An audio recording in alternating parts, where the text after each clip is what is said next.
അങ്ങോട്ട് അടിക്കലെന്ന് പറഞ്ഞ വാ തപ്പം.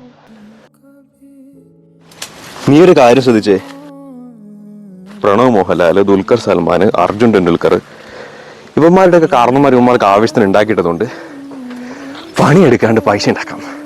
നമ്മുടെ കാരണവന്മാർ കാച്ചിൽ നിന്ന് വളിയും വിട്ട് നടന്നുകൊണ്ട് ഒരു 5 കാശ് ഉണ്ടാക്കണമെങ്കിൽ പട്ടിപ്പണി എടുക്കണം. നീ പറഞ്ഞ പോലെ ദുൽഖറും പ്രണവും അർജുൻ ടെണ്ടുൽക്കറും മാത്രമേ ഈ പൈസക്കാരുള്ള തന്തമാരുടെ മക്കളായിട്ട് ജനിച്ചിട്ടുള്ളൂ. ഇപ്പം സച്ചിനും മമ്മൂട്ടി മോഹൻലാലും ഒക്കെ സാധാരണക്കാരുടെ ജനിച്ചേ, വായിൽ വെള്ളിക്കൻ്റെ ആയിട്ടല്ല ജനിച്ചത്. കാശ് ഉണ്ടാക്കണമെങ്കിൽ പണിയെടുക്കണം കുട്ടാ. എടാ അതല്ലടാ, കടവും ബാധ്യതയൊന്നും ഇല്ലാത്ത ഒരു ദിവസം, അതാണ് എൻ്റെ സ്വപ്നം.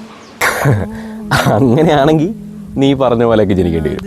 ഞാൻ പറഞ്ഞു വരുന്നത് എന്താ വെച്ചാലേ, പെങ്ങളെ കല്യാണത്തിനെടുത്ത ലോണ് അതൊന്ന് അടച്ചു തീർന്നു വന്നപ്പോഴേക്കും എൻ്റെ കല്യാണമായി.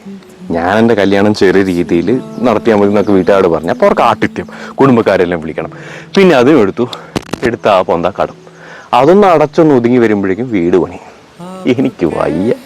ഇനിയിപ്പോൾ കുട്ടി വലുതാകുമ്പോൾ കുട്ടിയുടെ പഠിത്തം, കല്യാണം, ക്യാരക്ടേഴ്സ് മാത്രമേ വ്യത്യാസമുള്ളൂ മോനെ. കഥ എല്ലായിടത്തും ഒരുപോലെയാ. ഇപ്പോഴത്തെ സീരിയൽ പോലെ അല്ലേ? ഭാര്യ ചാനൽ വരെ സമ്മതിക്കുന്നില്ല അല്ലേ? വാ, 4 6 അടിച്ചിട്ട് വരാം. ആ പ്രശ്നങ്ങളൊക്കെ അങ്ങനെ തീരട്ടെ. ഇനി ഇങ്ങോട്ട് പൊന്തി വീണ ഔട്ടാണേ. പൊന്തി വീണാലല്ലേ ഔട്ടുള്ളൂ. ഉരുണ്ടു വന്ന 4 കൂട്ടും. ആ 4 കോപ്പ്. ഇനി വയ്യ തപ്പാൻ. പിന്നെ ഇനി അടിക്കുന്ന വന്ന് തപ്പിയാൽ മതി. ശിശയ്ക്ക് പോലും ഇല്ല ഇമ്മാ ജാഗ്രത. വേണേ വന്ന് ബേറ്റ് ചെയ്തേക്കാം.